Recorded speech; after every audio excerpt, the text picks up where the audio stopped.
There is a storm brewing in Indian cricket, and Virat Kohli, arguably the best batsman of his generation, finds himself in the middle of it. It all started with the legendary Kapil Dev stating that on form, Virat doesn't merit a place in the Indian T20 setup. It was followed by another Indian bowler in Venkatesh Prasad asking that if in the past some big names like Anil Kumble could be made to sit on the bench, then why mustn't the same standards be applied to Virat Kohli as well? In the midst of all this comes Rohit Sharma's reply. The Indian captain has come out and backed his out-of-form star batter, whilst also terming all the criticism by former players as outside noise. He was at that press conference and asked that question to Rohit Sharma that's making all the headlines. Anyway, I'll start with you. What do you reckon? Is time running out for Virat Kohli in the T20 format only? I'm only referring to the T20 format. We all know how useful he's going to be for the Indian team in Test cricket as well as ODIs. Well, to be perfectly honest, I haven't really watched any cricket over the last maybe what has happened in England. I haven't watched at all because I've been in USA for some fundraisers for the foundation, the Heart to Heart Foundation. I haven't been able to keep in touch with the game, and even when I came to England, I've been mainly at Wimbledon rather than the cricket because cricket happens every day, but going to Wimbledon is once a year. So I haven't really watched, so I don't know. I don't know exactly what's been happening. So I don't know. I don't really know what to say. But I'm just saying, I understand, and I'm not going to get into the technicalities and how Virat is batting, because as you make the point that you may not have seen how Virat has been batting, but there's been scores of low scores. Even the last two T20s that he played, hasn't got a lot of runs there. And you know that before that, while you were covering the cricket or when you were commentating, you knew that there has been a long dry patch that he's had, whether it was the IPL. And I'm going to include the IPL because at the end of the day, it's a T20 format. IPL is off the international level. Just looking at numbers, he's averaging close to 30 with a strike rate of 20 from 2021 in both T20Is and IPL combined. Do you think, keeping that in mind and this being the T20 World Cup, does he merit a place in the team?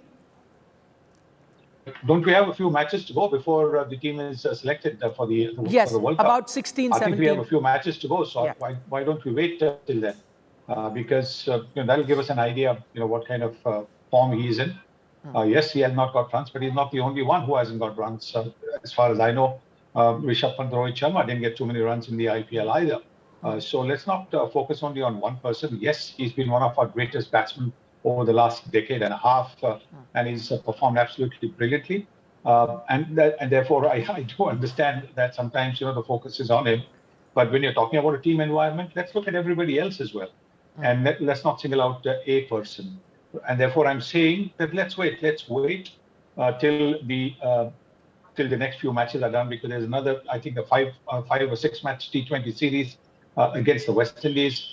There's going to be the Asia Cup, after which you can actually announce a team, because since our first match is on the 23rd of October, I do believe that you can announce a team till the 20 of October, by which time I think the Asia Cup will also have been finished, and maybe a couple of matches against the Australian team, which is visiting India mid-September. That will have also finished for T20 series. So I think let's just wait. Let's not be in a rush to take decisions. In any case, it's not our job. The selection committee is there to take a call on that.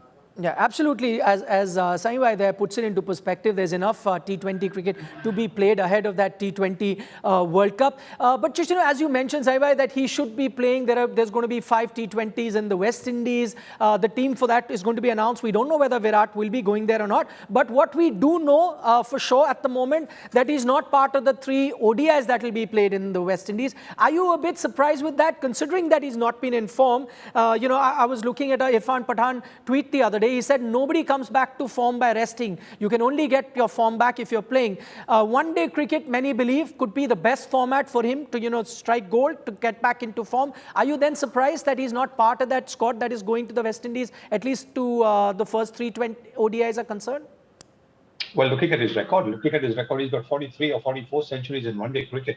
So definitely is a surprise that he's not part of the team. Now, whether he has been rested or he has been left out of the team, that is only something that the selection committee can answer. But that's a format that and the test format is where he really has been outstanding over the last decade or so. And therefore, um, for him to miss out on that is not doing him any favors, because the longer the format, the more opportunities you have to play yourself in, and then assess what the pitch is doing, see what the bowlers are doing, see what the ball is doing, and then maybe able to play your shots accordingly. All right, so anyway, stay on with us. We'll get back and get some more perspective from you. But amid the growing chorus about Virat and his position in the Indian T20 team, what mustn't be forgotten is that for every voice that is questioning his place in the side, there are also those analysts that are backing him to come good sooner or later. Here are a few more former cricketers weighing in on the Virat Kohli debate. Obviously, there is so much of competition in this current era of cricket. If you are not performing on one or two innings, however experienced you might be, you see the selection committee takes a call and says, "Bhai, yes, that's it. Go back to your domestic cricket, come back into your form, and then we will see whether we can get you into the Indian team again at all or not." रही विराट कोहली की form की बात, हाँ, ये हम कह सकते हैं उनकी फॉर्म नहीं है, बट उन्होंने इतना अपनी रेपुटेशन बनाए रखी है, इतना परफॉर्म किया है इंडियन टीम के लिए, इतने बार मैच जिताए हैं अपनी परफॉर्मेंस से, हमें उनको एज एन बैक करना जरूरी चाहिए, क्योंकि ऐसे प्लेयर को आपको पता है कि मैच विनर हैं और हमेशा डिफिकल्ट टाइम पे वो हमेशा उन्होंने परफॉर्म किया है, अच्छे मैच डिफिकल्ट टाइम पे जिताए हैं. All right, Sunny Gavaskar still with us, but before that, I'll go to Vimal Kumar, who joins us live from London. He's been covering the series for us. Vimal, tell us the first thing that really stands out from that press conference of Rohit Sharma. He spoke about experts and he said, who are these experts? Why do you even call them experts? Who was he referring to? Did he mean by that former cricketers who've raised their voice and actually said that maybe Virat doesn't merit a place in the T20 team? Who was he referring to when he said, don't call them experts? Nikhil, if you could see me, is it all right? Yes, go ahead. Yeah. First of all, Nikhil, it's an honor to share the same frame with Mr. Sunil Gavaskar almost after a decade. So thank you for this opportunity. And yes, I was the one who asked this question. And Nikhil, trust me, there are not too many journalists. And somebody pointed it to me that why you are asking that question. While some journalists were offended by this question, but Rohit was cool. And in fact, once the press conference was over, he was very relaxed. And you know, his point was, he is clearly, Rohit Sharma, the way he backed Virat Kohli, that is what you expect from a leader. When you're talking about the expert thing, he clearly mentioned about the media experts. He did not mention, he did not mean Kapil Dev or any other expert. He respects all the former players, and he said they are entitled to their opinions, even though they are not privy to whatever happens in team meeting. But yes, clearly, when he said that, I don't care about the outside noise, it is us, the media, the people who are talking about that. So that's fine with us. But one thing, I was listening to Mr. Gavaskar, and that's a very fair point. Virat, if you look at it, in many ways, Nikhil, it has put team management in a catch-22 situation. There can be fierce argument from both sides. If you want to drop Virat, there is a strong evidence, if you look at over the last few months, few years, that he has not been the same Virat in T20 international or T20 format. If you look at the team management's thinking, Rohit, Virat, KL Rahul, the similar kind of players, they can't be part of the middle order. If all three can't be part of the franchisee, how can they be part of the Indian team? And remember, that's the one reason which cost us the last World Cup. India has not been learning from it what it did. See, the flamboyance, the exuberance of youth won us the first World Cup, when the greats of the game like Tendulkar, Ganguly and Dravid, they were left out from the team. We have been making this mistake, going by the reputation, I know. And I will go by this Australian way of thinking, the ruthless mindset. The team is first, no matter who it is. So, but the good thing is, how can you ignore someone like Virat Kohli? He is close to averaging 50 all season, all format players across India, the biggest brand of the team.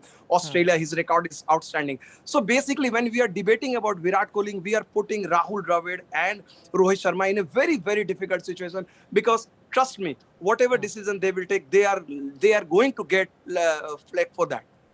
Okay, Vimal, stay on with us. Very interesting points that he's made. I'll come back to Vimal. Saibhai, coming to you, we heard from Rohit Sharma, we heard the press conference when he was referring to experts, as Vimal is pointing out, he was talking about the media. But then when he was asked a pointed question about, let's say, someone like a couple, they're pointing out that, listen, rules are rules for everyone. If top players could have been dropped, then the same standard should apply to Virat Kohli as well. In response to that, what Rohit said that, see, these former players may be talking from the outside. They don't know what we are thinking inside, and the team management has a different thought process, which is a fair point. But do you reckon that sometime the outside point of view, and people should be receptive to that, because sometimes the outside point of view is a 360-degree view. Sometimes when you're within the team, you tend to get involved with, tactical decisions, playing 11 decisions, and sometimes, whether it is former players or, cricket writers, whoever that might be, when they observe something from the outside, maybe something that you can pay heed to? Well, I think what Rohit is referring to clearly means that whatever tactics are discussed within the four walls of the change room, of the dressing room, are something that only they know. That they cannot be outside, because then the opposition will know what the tactics are, what the planning is. So that is absolutely fair enough, and that should not also should not be also coming out in the open, because that's not going to help the team. And over there, I think they might have been discussing that this is the way to go. This is the way we are looking at it. This is the way that a batsman must approach the first 6 overs, the first 7 overs. We want to maximize as many runs as we can in while the field restrictions of just 2 fielders outside the 30-meter circle are around, because that is where sometimes matches are won or lost. When we have a look at, even when you lose wickets, you tend to sort of go on the back foot, and it's difficult to recover. So you've got to balance those first 6 overs. How often have we been saying in the IPL, the power play is so important. Power play, whether the team is defending, power play when the team is chasing. We keep saying that so often. So I think that's an important aspect, and that's something which only within the team you will know. From the outside, you sometimes see, and you're not aware as to what the players have been told. The players might have been told, go bang bang from the first ball, and you see that in 1996. Sorry, just to interrupt you, just because you make that point about that players may have been told to go bang bang. We've read reports that might be the case. We've seen the Indian team play like that in the last few ODIs. It's clear now that they're playing a different template. Rohit Sharma made it a point to point that out as well. They are going bang bang from the first batsman till 6, 7, whatever. In a situation like this, do you think this is the kind of tactic that might suit a Virat Kohli, or think he's not best suited to that, because he's always been the fulcrum? He's the kind of batsman that will take his time to get going, even in T20. But if the Indian team is going to have this template, is he best suited to be part of an Indian team like this? That I think a few more matches will find out, because this is something the Indian team has adopted since the India South Africa series last month. Yes. When South Africa came and played five T20 matches, that's where we first saw this template being used. Before that, we hadn't really seen it. So we need to give ourselves a little more time to be able to see who fits in and who doesn't fit in. Like I said, there are these 5 T20 games against the West Indies. Then there's the Asia Cup, I think, which will be another 5 or 6 T20 games. So I do believe that these are enough matches to be able to make out, who's suited for it or who's not suited for it. Right. Finally, I'm not going to go into individual names over there. Sure, Sani bhai. Finally, before I wrap up, Vimal, one comment from you. We've been talking about Virat Kohli, and I spoke about template to Sani bhai. You've seen it up close. We've never seen Virat play like this. We've seen him play a lot of T20 cricket, not this way, that he's going, all out attacking from ball 1. Clearly, this is the kind of template that the Indian team wants to follow. What does that tell you observing? Is he under pressure to be performing in the template that the team wants him to? You also observe him off the field when he's at practice. Are you, for the first time, seeing that he may be under pressure to keep his position in the team? I think you are absolutely spot on, Nikhil. Even though he looks like his old confident self, more accessible, but the fact is that Virat has never been in this kind of situation. Look, listen, that this Indian team, the role, the opener's role, going from the word go, you have Rishabh Pant or Ishan Khan along with Rohit Sharma. That position is secured. You have death over destroyers where you have Hardik Pandya, Dinesh Karthik.